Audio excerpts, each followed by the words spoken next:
Halo sahabat Hidup TV dimanapun Anda berada, senang sekali pada kesempatan kali ini saya Helen Simarmata berkesempatan untuk menyapa Anda semua, bertemu dengan Anda semua dalam sebuah acara baru di Hidup TV yaitu Tour de Biara. Ya kan namanya kita saat ini sedang dalam masa pandemi, pasti rasanya tuh sesak gitu ya, suntuk di rumah, tidak bisa jalan-jalan, tidak bisa liburan. Karena itulah Hidup TV menggagas acara ini untuk mengajak para sahabat Hidup TV semua jalan-jalan ke biara-biara untuk mendapatkan suasana baru, suasana yang segar. Nah, pada kesempatan kali ini saya akan mengajak Anda semua untuk jalan-jalan ke Biara Santa Ursula di Jalan Pos, Jakarta Pusat.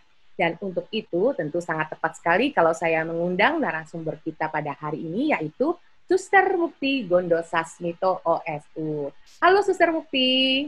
Halo Helen. Hai. Sehat ya Suster? Sehat. Puji Senang Tuhan. juga Helen kamu undang di sini. Terima kasih. Kita juga terima kasih sekali Suster sudah bersedia karena kami mau gerebek biara. Kita mau lihat seperti apa sih biara Santa Ursula itu. Tapi Suster, mungkin sebelum kita benar-benar masuk untuk melihat bentuknya seperti apa atau ruangannya seperti apa, boleh nggak Suster Mukti cerita dulu nih ke teman-teman Hidup TV yang saat ini sedang menyaksikan acara kita, sebenarnya bagaimana sejarah sampai kemudian bisa ada biara Santa Ursula di Jakarta ini atau juga bahkan di Indonesia, dan seperti apa juga sih sebenarnya Ordo Santa Ursula ini. Boleh cerita ya Suster ya? Boleh Helen. Oke. Kalau kita bercerita tentang sejarah biara ini, tentu tidak lepas dari cerita perjalanan gereja awal di Indonesia ini. Karena Ursulin adalah tarekat perempuan pertama yang hadir di bumi pertiwi ini. Waktu itu memang hanya baru terbatas Batavia. Karena Ursulin hadir di Batavia pada tahun 1856. Supaya lebih menarik gitu, Helen, izinkan saya share screen ya. Oh, boleh Suster, monggo silakan. Nah, saya mulai dari judul Biara Santa Ursula. Suster Ursulin ini adalah bagian dari Tarekat Internasional Uni Roma Ordo Santa Ursula, ini logonya. Meskipun pada tahun itu 1856 belum ada Uni Roma tersebut, biara Ursulin hanya terpisah-pisah sendiri-sendiri. Jadi pada tahun itu kita keprihatinan Monsignor Petrus Maria Franken, Vikaris Apostolik Batavia pada saat itu. Beliau melihat keadaan kaum muda dan keadaan kaum muda di Indonesia, anak-anak yang terlantar, maka dia mengajak para suster Ursulin dari Sittard itu ada di Belanda, untuk memulai karya pendidikan di Batavia ini. Tahun 1855, tepatnya tanggal 20 September, dengan menggunakan kapal layar Herman, ini gambar kapal layarnya seperti ini. Kami mendapat gambarnya dari arsip di Belanda. 7 suster berlayar. Dan bayangkan Helen, berlayar dari bulan September, baru sampai di Batavia 7 Februari 1856. Sehari setelah mendarat, salah satu suster itu meninggal karena terlalu lelah, mungkin kondisi badannya tidak kuat. Mereka dijemput sendiri oleh Monsignor Franken dan diantar ke biara, ke rumah waktu itu di daerah Norwich yang sekarang kita kenal dengan Santa Maria Juanda. Nah, perkembangan membuat mereka melebarkan sayap sehingga pada tahun 1859 mereka memulai asrama dan sekolah di Weltevreden yang sekarang dikenal dengan Jalan Pos. Jadi kita lihat ini bagian dari rumah waktu itu, ini biaranya yang di bagian depan kalau kamu ingat. Jadi memang pada waktu itu yang dibeli itu bukan tanah, yang dibeli itu sudah rumah. Dibeli dari seorang ibu keturunan Belanda yang bernama Nyonya Godefroy dengan harga sekitar 35.000 gulden. Wow. Jadi cukup mahal karena memang besar juga dan sudah bentuk rumah. Kemudian ini juga dibantu oleh Monsignor Franken yang menjamin pembelian rumah ini. Kemudian kalau kita lihat ini sekarang pembangunan biara, sekolah asrama serta kapel dari 1859 baru selesai tahun 1889. Artinya apa? Pembangunan ini butuh proses dan butuh waktu yang cukup lama. Hampir sekitar 30 tahun ya, Helen. Iya, 30 tahun ya, Suster, pembangunannya. Ya, dari sejak awal dimulainya. Dan ini salah satunya adalah tampak depan dari bangunan yang sekarang SMP SMA Santa Ursula. Sampingnya kelihatan masih kosong. Sekarang sudah ada kantor pos ya, Suster? Ya, iya. Jadi itu, kemudian kalau kita lihat, ini kita bisa melihat bagaimana penyertaan Tuhan untuk suster-suster di biara ini. Yang ini kita bisa lihat bagaimana banyaknya suster-suster pada waktu itu dan sekarang yang di zaman now ini jumlahnya sudah berbeda jauh sekali dengan yang dulu. Begitu Helen, yang bisa saya ceritakan sedikit tentang perjalanan sejarah dari biara ini. Terima kasih Suster Mukti untuk share-nya. Jadi kan tadi memang awalnya ada kegundahan gitu ya, ada Monsignor Franken tadi merasa perlu gitu melakukan sesuatu untuk kaum muda di Indonesia atau di Batavia ya waktu itu ya. Nah, itu apa Suster sebenarnya karya yang diharapkan atau yang kemudian direncanakan untuk dilakukan dengan mendatangkan suster-suster dari Ursulin ini? Ya, yang diharapkan oleh Monsignor Franken pada waktu itu tentu yang pertama adalah mendidik anak-anak yang terlantar itu. Kemudian yang berikutnya adalah mendidik kaum perempuan. Karena menurut atau yang dipikirkan oleh Monsignor Franken, kalau mendidik perempuan itu tidak hanya mendidik satu orang, tapi mendidik banyak orang. Karena kalau perempuan ini hidup berkeluarga, punya anak, dan kemudian punya anak lagi, atau kemudian anaknya punya cucu, dan segala macam, itu akan cepat sekali pendidikannya, membangun budaya pendidikannya di situ. Jadi mendidik perempuan ketika itu diyakini jadi mendidik satu keluarga gitu ya, Suster ya. Bahkan mendidik bangsa. Akhirnya kemudian jadi mendidik bangsa. Jadi memang pendidikan bisa dikatakan adalah salah satu core atau inti dari pelayanan Ursulin, Suster. Ya, jadi pendidikan ini merupakan ya seperti Helen katakan core. Tapi pendidikan itu tidak berarti bahwa apa ya, sekolah gitu. Pendidikan dalam segala bentuknya dan segala turunannya, tidak hanya sekolah formal. Ya, jadi akhirnya itu memang bisa dikatakan ya awalnya atau intinya, tapi kemudian sangat berkembang bisa ke segala bidang juga ya, Suster. Ya, bisa misalnya asrama itu juga pendidikan kan, pendidikan non formal. kemudian bisa kursus-kursus, itu juga bagian dari pendidikan. Jadi pendidikannya tidak hanya formal di sekolah, bisa pendidikan non formal. Di asrama kayak ada pendidikan karakter ya, suster ya. Nah, betul. Ditatar juga gitu kemandirian. Iya. Karena justru di asrama itu mau dikatakan 24 jam gitu ya lebih pembinaannya. Kalau di sekolah mungkin hanya dari jam 7 sampai jam 2 gitu. Kalau di asrama dari bangun tidur sampai tidur lagi. Sekolah kehidupan. Ya, betul. Nah, oke, tadi kan dikatakan bahwa Ordo Ursulin ini adalah bisa dikatakan yang pertama ya, suster, yang kemudian hadir di Indonesia. Jadi berarti tarekat-tarekat yang berikutnya itu menyusul setelah ada Ursulin, suster.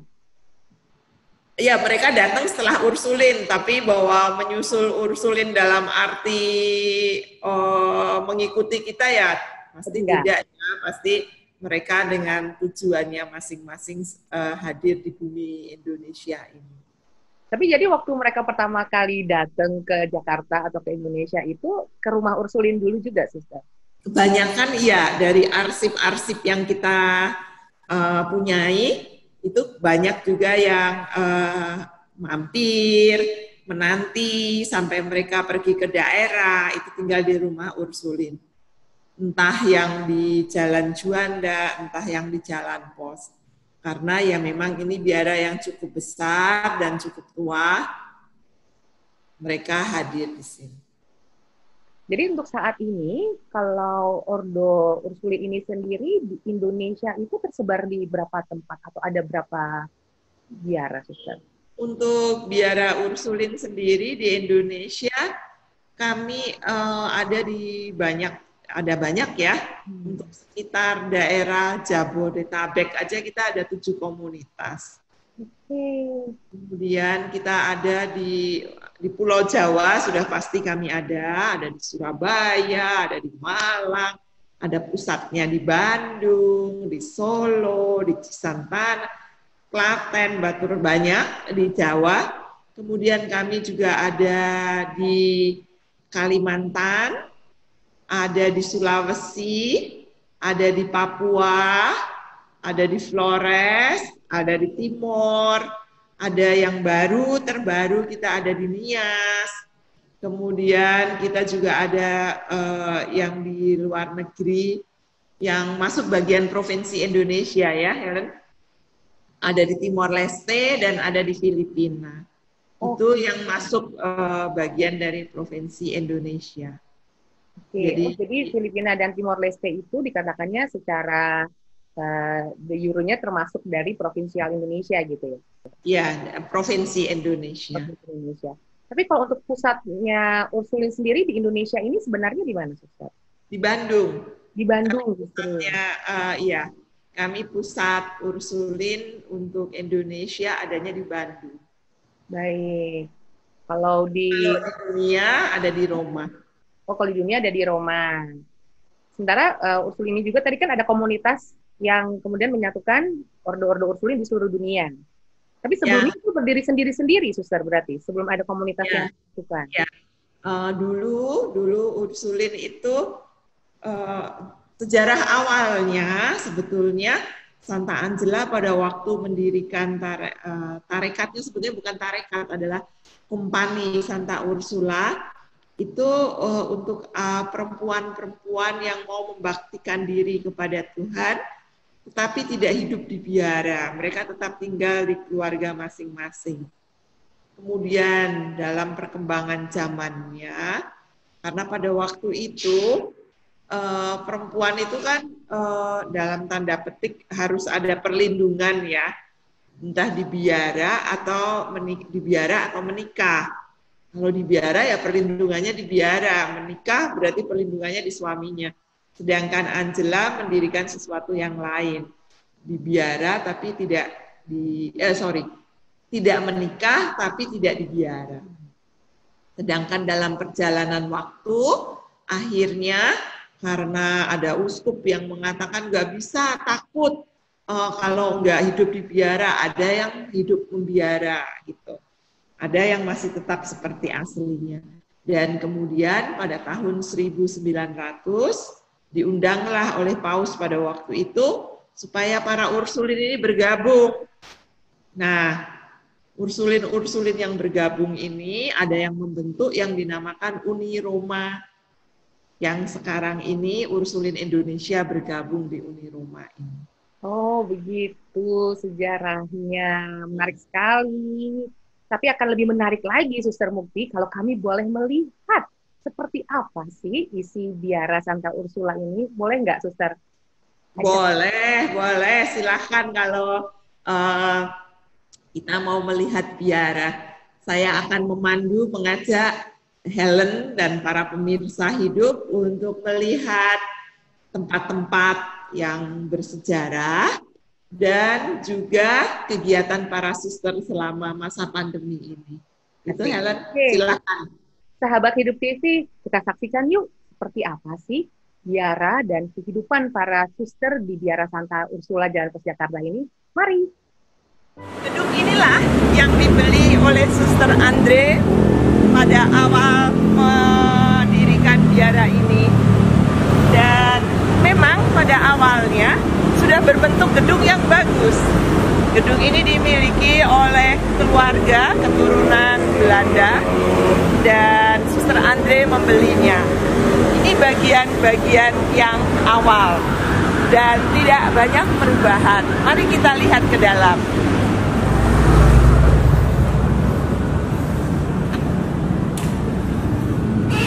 Bagian ini adalah bagian awal, termasuk yang cukup tua dari awal bentuknya sudah seperti ini. Memang ada beberapa desain yang berubah, tapi secara bentuk dan motif lebih kurang seperti ini. Bisa dilihat di gambar di situ.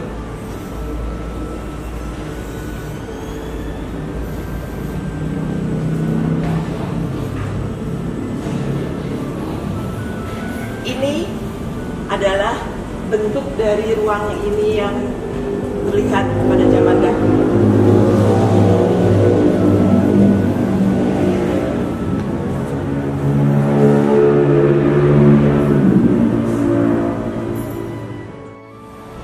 Di kapel ini kami mengawali hari kami dengan berdoa pagi dan mengikuti perayaan Ekaristi. Kapel ini termasuk kapel yang cukup tua, seperti yang tertulis di prasastinya, bertahun 1888. Kapel ini adalah kapel neogotik yang paling bagus di Indonesia. Mari kita lihat ke dalamnya.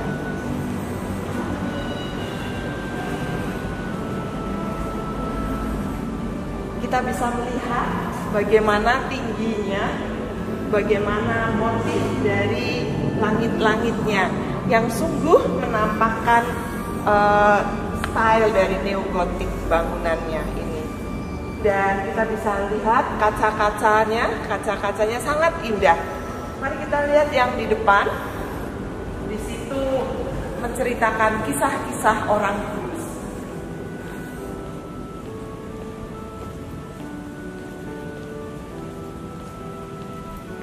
Kapel ini tentu saja sudah direnovasi. Dulu bentuknya seperti ini, hanya hiasannya yang berbeda. Setelah Konsili Vatikan kedua dibuat lebih sederhana. Tapi kaca-kaca Petri masih begitu indah terpasang sesuai dengan aslinya.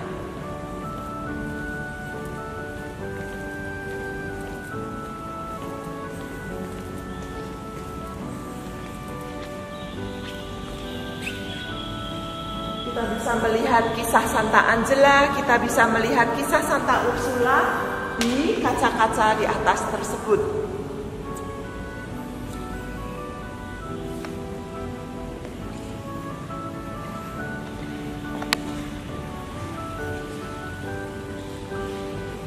Sangat indah.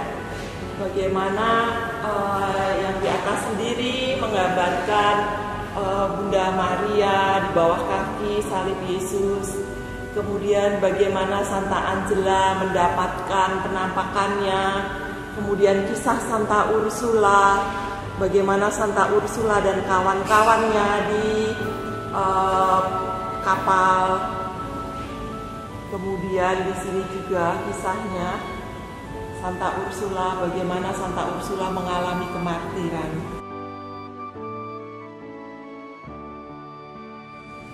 Pembangunan kapel ini memakan waktu kurang lebih 1 tahun untuk bisa berdiri dengan sudah kelihatan kapel. Jadi pada tahun 1889 untuk pertama kalinya diadakan perayaan Ekaristi di kapel ini. Dan kapel ini dipersembahkan kepada Hati Kudus Yesus. Sehingga devosi kepada Hati Kudus Yesus sungguh sangat kuat oleh para suster pada waktu itu, dan kami lanjutkan hingga sekarang ini. Di dalam kapel inilah kami berdoa setiap pagi untuk ibadat pagi dan misa, kemudian sore hari untuk ibadat sore dan ibadat malam.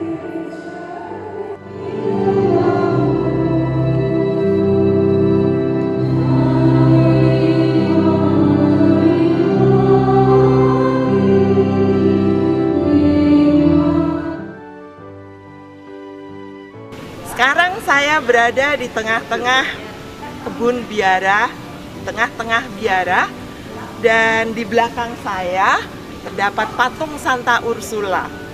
Biara ini bernama Santa Ursula.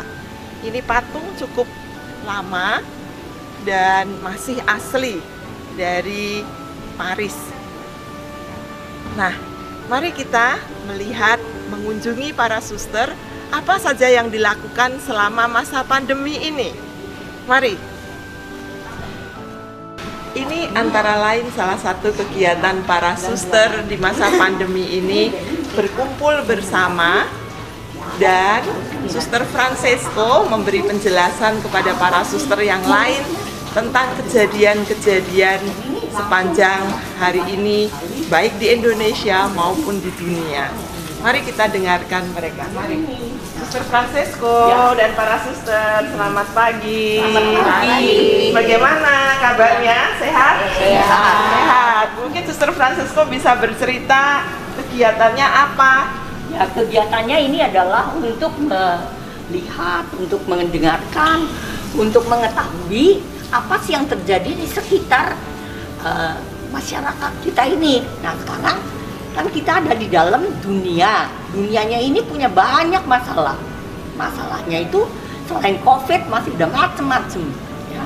Nah, itu mereka sebaiknya tentu saja mengetahui mengenai hal ini. Jadi ya dengan sendirinya belum tentu semuanya akan dipahami. Tapi ya sudah saja diberikan. Lalu apa yang bisa dipegang ya dipegang, yang tidak bisa dipegang ya sudah dibuang. Gitu. Jadi Suster Francesco menjelaskan tentang apa yang dilakukan para suster ini supaya nanti juga doa-doa para suster ini sungguh hidup. Jadi tidak hanya berdoa untuk siapa yang tidak jelas, tapi jelas dengan keadaan dunia sekarang ini. Suster Francesco dulu lama menjadi kepala sekolah, mungkin suster mau menyapa para alumni? Ya, hai, bye semuanya, all the best ya, sukses untuk semuanya. Terima kasih Suster Francesco dan para suster, sehat selalu. Kegiatan yang lain yang dilakukan adalah berjemur.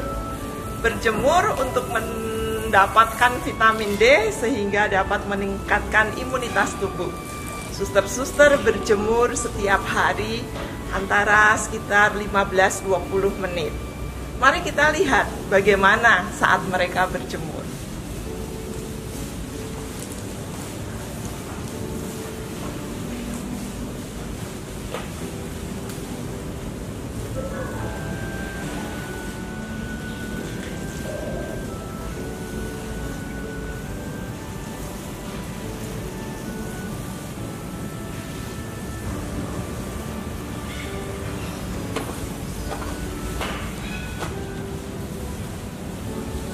Selain mereka duduk berjemur, kadang mereka juga melakukan olahraga kecil untuk membuat tangan, kaki semuanya bergerak.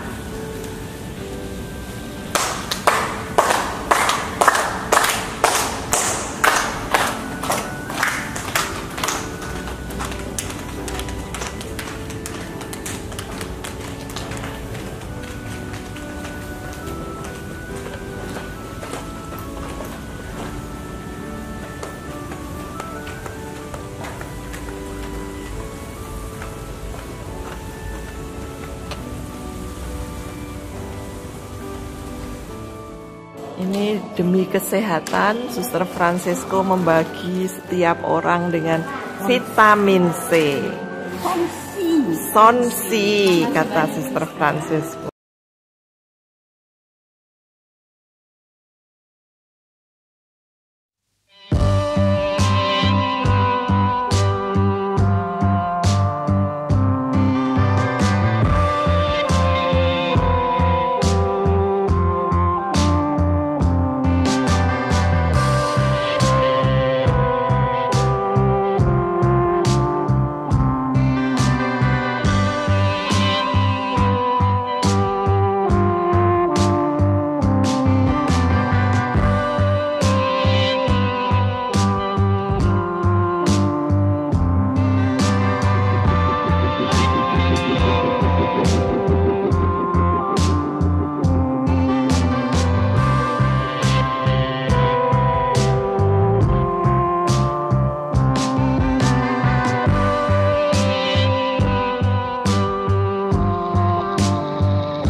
Solideo Gloria, Solideo Gloria, semua hanya demi kemuliaan Tuhan. Hidup dan karya pelayanan ku persembahkan demi kemuliaan Tuhan dan kebahagiaan sesama demi kemuliaan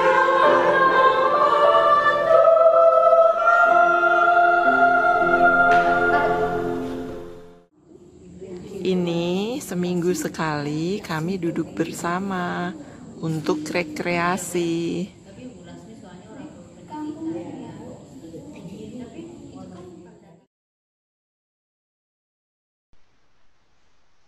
Ya, sahabat Hidup TV, itu dia penampakan, penampakan kayak apaan gitu ya. Itu dia, Biara Santa Ursula Jalan Pos Jakarta. Terima kasih banyak Suster Mukti, tadi kita udah boleh ngintip-ngintip, diajak masuk ke dalamnya. Itu indah sekali ya. Indah sekali deh Suster, tempatnya. Taman di tengah itu benar-benar seperti oase gitu. Rasanya jadi tidak seperti di Jakarta. Memang betul Helen, taman itu sungguh memberi kehidupan di tengah hiruk pikuknya dunia sekeliling ini. Ada tempat yang memberi kesejukan. Kalau misalnya apalagi sekarang ini ya, untuk saya pribadi yang banyak di depan komputer, kalau mata capek melihat kebun itu rasanya sejuk lagi. Iya, nggak perlu jauh-jauh kayak ke puncak macet-macet gitu ya untuk lihat ijo-ijo ya Suster. Iya.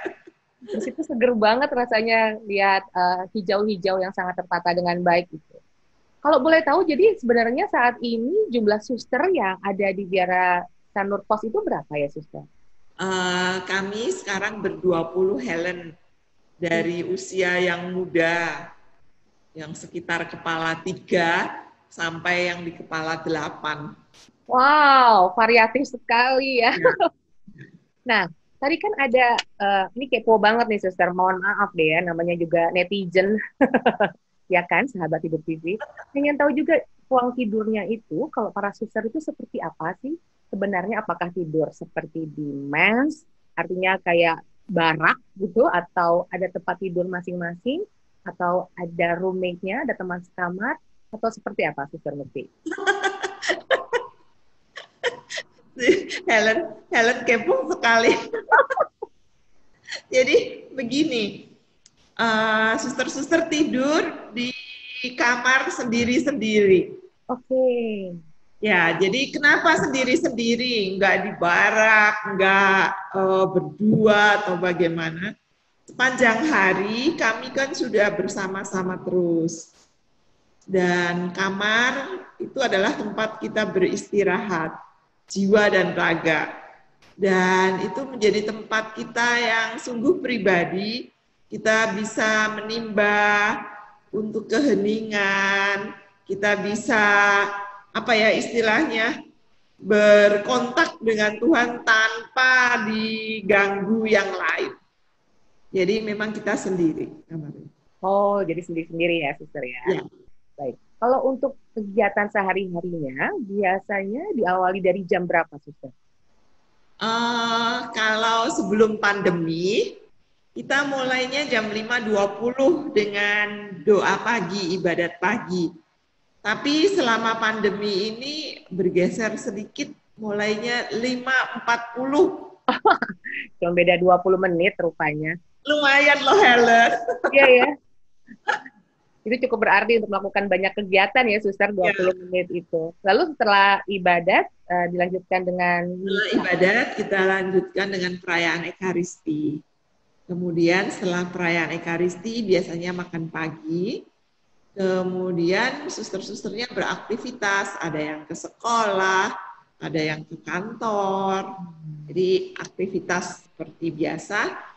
Dan kemudian makan siang seperti biasa, tapi kalau makan siang kadang-kadang kita tidak bisa bersama-sama karena ada suster yang masih sibuk dengan kegiatannya. Tapi biasanya kita kembali lagi berkumpul bersama waktu ibadat sore. Ibadat sore kita berkumpul lagi, kemudian kita tutup dengan ibadat penutup, kemudian makan malam. Jadi para suster ini sebenarnya sibuk ya suster ya. Jadi sahabat Hidup TV jangan dikira suster-suster santai-santai aja, cuma berdoa terus gitu, enggak juga ya suster? Begini Helen, karena tarekat Ursulin ini adalah aktif dan kontemplatif. Artinya bukan yang tarekat tertutup di dalam yang tanda petik berdoa terus, tapi ada kegiatannya, aktivitasnya yang aktif. Tapi karena kita aktif dan kontemplatif, artinya dalam setiap kegiatan kita juga membawa Tuhan dalam diri kita. Nah, tadi kan sempat dipertunjukkan ada latihan core ya, suster ya. Itu bagian dari rekreasi juga ya? Ya. Kalau ada kegiatan lain, suster, yang termasuk rekreasi?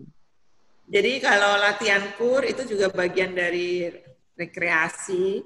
Atau kalau kita misalnya punya lagu atau untuk persiapan hari-hari besar, hari-hari raya gereja, kita juga berlatih bernyanyi, atau kalau ada lagu baru. Kemudian rekreasi itu biasanya kita lakukan di malam hari, seminggu sekali. Pada hari Minggu itu bisa suster-susternya ngobrol, saling mengenal, atau pengalaman di kerasulan, begitu. Atau bisa juga diisi dengan pertemuan komunitas untuk membahas hal-hal yang berkaitan dengan hidup komunitas, hidup bersama. Oke, jadi saling menguatkan juga lewat momen itu ya, suster ya. Nah, selain ada ruang kapel yang tadi sudah ditunjukkan di video, lalu ada ruang makan, dan ada ruang tidur yang tidak ditunjukkan tapi diceritakan. Lalu ada ruang apa lagi, suster, di biara ini? Ada perpustakaan. Ya, ada perpustakaan. Saya langsung ingat perpustakaan karena adanya di depan saya, jadi perpustakaan. Kemudian ada ruang doa juga. Ruang doa ini beda dengan kapel, karena di ruang doa ini lebih kecil untuk mereka yang ingin berdoa sewaktu-waktu. Kan kapel biasanya ditutup kalau tidak ada perayaan ibadat-ibadat. Jadi kalau di ruang doa ini lebih kecil, jadi lebih pribadi gitu. Oke, jadi ada apa lagi, suster? Terus yang lain lagi ya tentu sebagai sebuah rumah, ada dapur lah, ada ruang setrika, ada ruang cuci, ya seperti layaknya rumah lah. Ya, cuman isinya aja ramean ya, suster ya? Ya, 20. Nah, kalau misalnya para suster-suster ini pada saat sedang santai itu relasinya tuh sebenarnya bercanda-bercanda gitu juga nggak sih, suster? Ya tentulah, Helen, emang kita robot gitu. Suka saling ledek gitu juga nggak? Gitu saling iya, kita saling ledek, saling ganggu, dan saling cerita, kadang saling usil. Oh, ternyata saling usil juga. Tapi pernah ada friksi juga, suster? Ada gesekan-gesekan gitu? Ya tentu, Helen, namanya kita hidup bersama ya. Kita kan Helen yang mungkin dengan saudara, dengan kakak adik aja ada friksi kadang-kadang. Apalagi ini orang-orang yang kita tidak kenal sebelumnya, tapi kita dipersatukan oleh Tuhan bersama-sama di tempat ini. Tentu ada friksi. Tapi menurut saya justru di dalam friksi ini kita bertumbuh ya, berkembang, entah kesabaran kita, entah kesucian kita. Kan kadang ada ini jengkelkan sekali. Gimana saya tetap bisa mencintai ini saudara saya yang tinggal bersama, bahkan mungkin duduk makan di sebelah saya. Dan itu juga yang dikatakan oleh Santa Angela, pendiri kita, betapa pentingnya kita hidup bersama, dan terutama dalam menghadapi friksi atau perbedaan ini, beliau mengatakan saling bersabar dalam Yesus Kristus. Karena kalau bersabarnya hanya saya, pasti mungkin nggak sabar. Tapi karena bersabar dalam Yesus Kristus ini yang membuat justru kebersamaan ini menjadi indah, yang mungkin menjengkelkan, mungkin apa, tapi karena kita melihat juga bahwa Yesus hadir di dalam dia, itu yang membuat kita bertumbuh. Ya, Suster, Biara Santa Ursula ini kan usianya sudah tua ya, bisa dikatakan seperti itu, karena sudah ada dari tahun 1859. Jadi pasti sudah menjadi saksi begitu banyak sejarah. Nah, Suster Mukti sendiri bisa bercerita nggak? Ada sebuah peristiwa atau mungkin ada kejadian yang berkesan, yang berhubungan dengan Biara Santa Ursula ini dengan sejarah juga? Begini, saya sendiri, saya datang di biara ini tahun 1999, terus kemudian pergi dan datang. Dan satu hal yang masih saya ingat dan dekat dengan tahun-tahun itu adalah kejadian tahun 1998. Oke. Waktu zaman reformasi dulu itu. Tepatnya tanggal 22 November 1998. Dan hari spesial juga pada hari raya Kristus Raja. Biara Santa Ursula ini dibakar. Bukan terbakar, tapi dibakar karena amuk massa. Tapi yang luar biasa adalah bahwa api itu tidak sampai menjilat ke bagian biara. Api itu persis berhenti di patung Hati Kudus Yesus. Sehingga yang kena terbakar itu adalah ruang kepala sekolah SD waktu itu. Dan waktu saya datang di sini rasanya saya masih melihat bekas-bekasnya itu, dan terutama yang membuat saya menjadi begitu terkesan dan merasakan bahwa Tuhan turut campur dalam situasi ini adalah api itu bisa persis berhenti dan patung Hati Kudusnya Yesus tidak terbakar. Ini kalau Helen ingat, patung Hati Kudus ini bukan yang di taman, tapi yang ada di ruang yang di teras putih, persis di situ. Saya ingat, Suster. Ya, jadi terlalu ke dalam ya, kalau misalnya itu apinya. Iya, jadi ini belum terlalu dalam, dan benar Tuhan itu berkarya. Dan tidak jauh dari tempat itu ada memang saluran air, pipa air yang untuk pipa air hidran gitu, sehingga akhirnya cepat dapat dipadamkan. Dan puji Tuhan tidak ada korban jiwa. Puji Tuhan. Baru saya mau nanya itu, apakah kejadian tersebut memakan korban jiwa? Syukurnya tidak ya, Suster ya? Tidak. Tapi memang sangat mencekam dan membuat suasana sangat-sangat tidak karena enak. kebetulan waktu itu banyak suster sedang ada acara di Bandung, sehingga yang tinggal di biara waktu itu kebanyakan suster-suster yang sudah sepuh, yang sudah lansia, tapi betul Tuhan melindungi dan menjaga mereka. Justru makin nyata bagaimana bantuan Tuhan dan pelindungan Tuhan. Waktu itu ada viral foto susternya digendong oleh tentara. Ya, untuk kayak menyelamatkan gitu ketika itu ya, Suster ya. Aduh, ikut jadi merinding, deg-degan ingat peristiwa itu ya, Suster. Tapi puji Tuhan semuanya sudah berjalan dengan baik ya. Betul, itu Hati Kudus yang melindungi kita. Seperti yang saya ceritakan tadi waktu kita berkunjung ke kapel, memang kapel ini dipersembahkan kepada Hati Kudus Yesus. Jadi itu salah satu, pasti banyak juga contoh nyatanya, tapi kemudian yang melekat terjadi ketika di peristiwa 22 November 1998 itu ya, Suster. Itu yang memang sangat mencekam. Ya, dan bagian dari sejarah Indonesia yang tidak akan pernah bisa kita lupakan gitu rasanya. Dan memang sih kalau dilihat dari sejarah, Helen, sebetulnya beberapa kali biara Santa Ursula ini mengalami apa ya istilahnya saat suram, artinya entah terbakar atau dibakar, itu sudah berkali-kali pada tahun 1871, 1873, 1925 dan 1998 yang terakhir ini. Tapi saat ini sebenarnya kalau bentuk asli bangunannya sebagian besar masih dipertahankan, Suster. Ya, iya. Yang asli artinya yang awal itu memang tetap dipertahankan. Tapi yang mungkin baru-baru ya sekarang, apalagi sekarang juga sedang ada renovasi, itu ya disesuaikan dengan kebutuhan kita. Tapi semua bentuk aslinya yang awal masih dipertahankan. Nah, kalau misalnya nih, sahabat Hidup TV mau lihat langsung itu boleh nggak, Suster? Atau mungkin berkunjung ke kapelnya saja gitu, sebenarnya bebas atau bagaimana, Suster?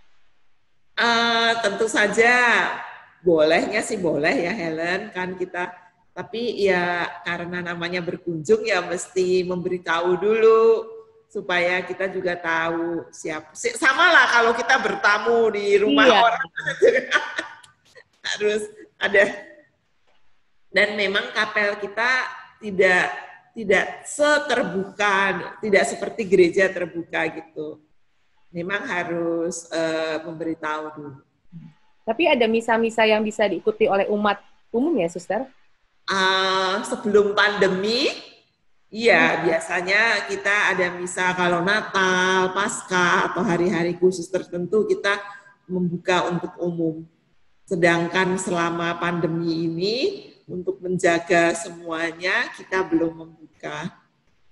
Karena ya yang saya tadi katakan di biara kami ini banyak juga suster-suster yang sudah berumur, jadi kita saling menjaga. Jadi suster-suster selama pandemi ini nggak keluar tanpa tujuan yang mendesak gitu kan, Suster? Semuanya menahan diri. Iya, ya kecuali misalnya yang sakit, yang butuh ke dokter, itu aja juga ditahan-tahan kalau tidak sampai amat sangat terpaksa. Terus kemudian ya kalau misalnya kita harus membeli kebutuhan sesuatu, tapi biasanya yang pergi hanya 1-2, kemudian yang lain titip atau bagaimana, tapi tidak pergi kemana-mana. Jadi benar-benar diminimalkan. Ya. Jadi ikut mendukung program pemerintah lah untuk bisa menghentikan pandemi ini. Jadi tidak ikut berkerumun kemana-mana ya, Suster ya? Tidak. Jadi kegiatannya banyak perubahan juga, Suster, selama pandemi ini untuk sebetulnya kalau untuk suster-suster yang bekerja, ya kemudian dialihkan daring. Oke. Seperti yang lain, kalau suster-suster yang menjadi guru ya mengajarnya lewat daring. Kemudian seperti saya ya sekarang dengan kamu daring. Lama-lama kita jadi darling ini, Suster. Saking daring terus. Darling sih nggak apa-apa sih ya. Jadi kalau yang suster-suster yang sudah lansia ya more or less lebih kurang sama lah kegiatannya. Hanya yang ditambah secara khusus adalah berjemur. Kalau dulu berjemur masing-masing, ini sekarang supaya membuat apa ya, yakin bahwa semua berjemur, semua sehat, jadi bersama-sama begitu. Sedangkan untuk membantu agar informasi tetap update, ya berkumpul bersama saling sharing. Selain di hari Minggu sore itu juga ada pagi Suster Francisco yang memberi kepada suster-suster yang sudah lansia. Oh, jadi ada updated news gitu yang dibagikan oleh Suster Francisco seperti di video tadi ya, Suster ya? Iya. Salah satu tujuannya supaya lebih update saja atau ada tujuan lain, Suster? Ya, supaya update itu dalam arti begini, supaya doa-doa kita juga menjadi lebih nyata. Supaya kita itu kalau mendoakan itu jelas yang didoakan siapa. Mendoakan dunia itu mendoakan dunia yang siapa dunianya. Jadi kalau misalnya ini mendoakan misalnya selama corona supaya terbebas dari corona, tapi kan kita terbebas corona kalau nggak ada ceritanya kan nggak abstrak sekali. Tapi kan kalau kita misalnya mendengar kisah para tenaga kesehatan yang apa istilahnya harus gugur atau harus meninggal dunia karena juga terpapar COVID, karena menolong orang-orang lain, kan rasanya juga menjadi lebih nyata. Mendoakan jiwa-jiwa, terus kemudian mendoakan mereka yang menjadi orang-orang yang bertanggung jawab di dalam pemerintahan. Kan jadi tahu misalnya Pak Presiden, Pak Wakil Presiden, Bapak Ibu Menteri, dan lain-lain supaya betul-betul jelas. Ya, para pengambil kebijakan juga gitu misalnya ya Suster ya, perlu juga dibantu dengan doa-doa kita semua. Karena kan kita percaya dengan doa kita juga mengirimkan energi yang positif, yang baik. Betul, setuju, sepakat Suster. Suster Mukti, terima kasih banyak, terima kasih sekali sudah memberi kesempatan kepada Hidup TV untuk jalan-jalan ke Biara Santa Ursula, Jalan Pos Jakarta. Terima kasih Helen, saya juga senang diajak bergabung bersama Hidup TV. Dan kami juga senang untuk sharing tentang keadaan di biara kami. Supaya orang juga lihat suster ini bukan sesuatu yang aneh. Jauh dari kita gitu, padahal ya bagian dari umat juga ya suster ya. Sekali lagi terima kasih sahabat Hidup TV, terima kasih juga untuk Anda semua yang sudah bersama kami di acara Tour de Biara. Kalau Anda punya usul, punya ide, ingin supaya Hidup TV pergi ke Biara A atau ke Biara B, ayo silakan tuliskan komennya dan tuliskan juga Anda ingin kami mengunjungi Biara mana. Mudah-mudahan kami bisa mewujudkan usul atau ide dari Anda semua tersebut. Saya Helen Simarmata pamit undur diri dulu. Sampai jumpa di Tour de Biara selanjutnya. Bye-bye!